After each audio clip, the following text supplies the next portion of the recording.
বঙ্গ বিজেপির সাংগঠনিক নির্বাচন ভারতীয় জনতা পার্টিকে পশ্চিম বাংলায় আরও ছোট সংগঠনে রূপান্তরিত করবে।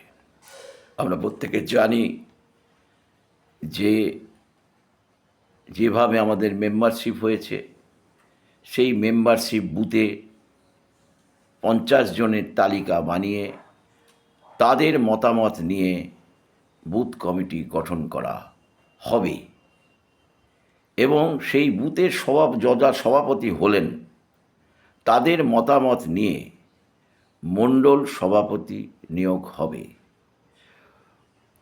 জেলার অন্তর্গত সমস্ত মণ্ডলের সভাপতিদের নিয়ে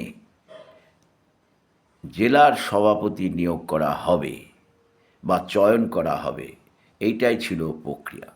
কিন্তু আমরা প্রকারান্তে কী দেখলাম? ধরা যাক একটি মণ্ডলে অন্তর্গত যে বুথগুলি আছে সেই বুথ সমস্ত বুথ নিয়োগ করা হলো না বা 50% বুথও করা হলো না, অথচ মণ্ডল সভাপতি নিয়োগ করা শুরু হয়ে গেল এবং সেখানে বলা হলো যে যিনি মণ্ডল সভাপতি হবেন তার বয়স 45-এর নিচে হবে। এটা একটা অবৈজ্ঞানিক পদ্ধতি। মণ্ডল সভাপতি যারা হবেন কেবল বুথ সভাপতিদের দ্বারা নির্বাচিত হবেন, কিন্তু দেখা গেল যে মণ্ডল সভাপতি ক্ষেত্রে আমরা সে প্রক্রিয়া চালু করলাম না। মণ্ডল সভাপতি হবেন বয়স্ক 1, 2 হচ্ছে মণ্ডল সহসভাপতিদের বয়স 60 বছর হবে, সাধারণ সম্পাদকের বয়স 45-এর নিচে হবে, সম্পাদকদের বয়স 35 থেকে 40 বছরের নিচে হবে, কোষাধ্যক্ষর বয়স হবে 40 বছর। এই ধরনের মণ্ডল কমিটি হলে যদি এইরূপ মণ্ডল কমিটি হতো তাহলে সেই মণ্ডল কমিটি অত্যন্ত দ্রুততার সাথে সিদ্ধান্ত নিতে পারত এবং গতি আনত সেই মণ্ডলেতে।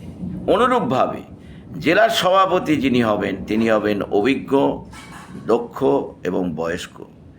জেলার সহসভাপতিদের বয়স হবে 60 বছরের বেশি, সাধারণ সম্পাদকদের বয়স হবে 45-এর নিচে, সম্পাদকদের বয়স হবে 35 থেকে 40-এর নিচে, কোষাধ্যক্ষর বয়স হবে 50-এর ঊর্ধ্বে।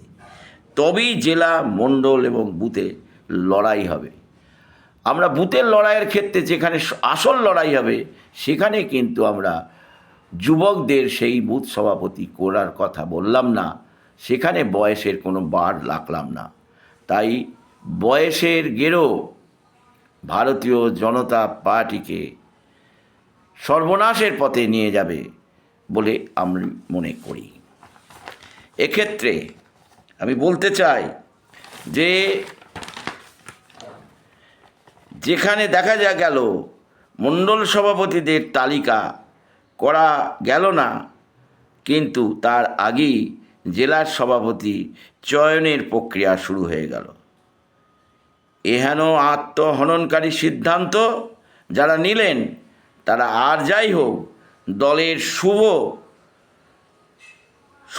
শুভাকাঙ্ক্ষী নয় বলে আমি মনে করি।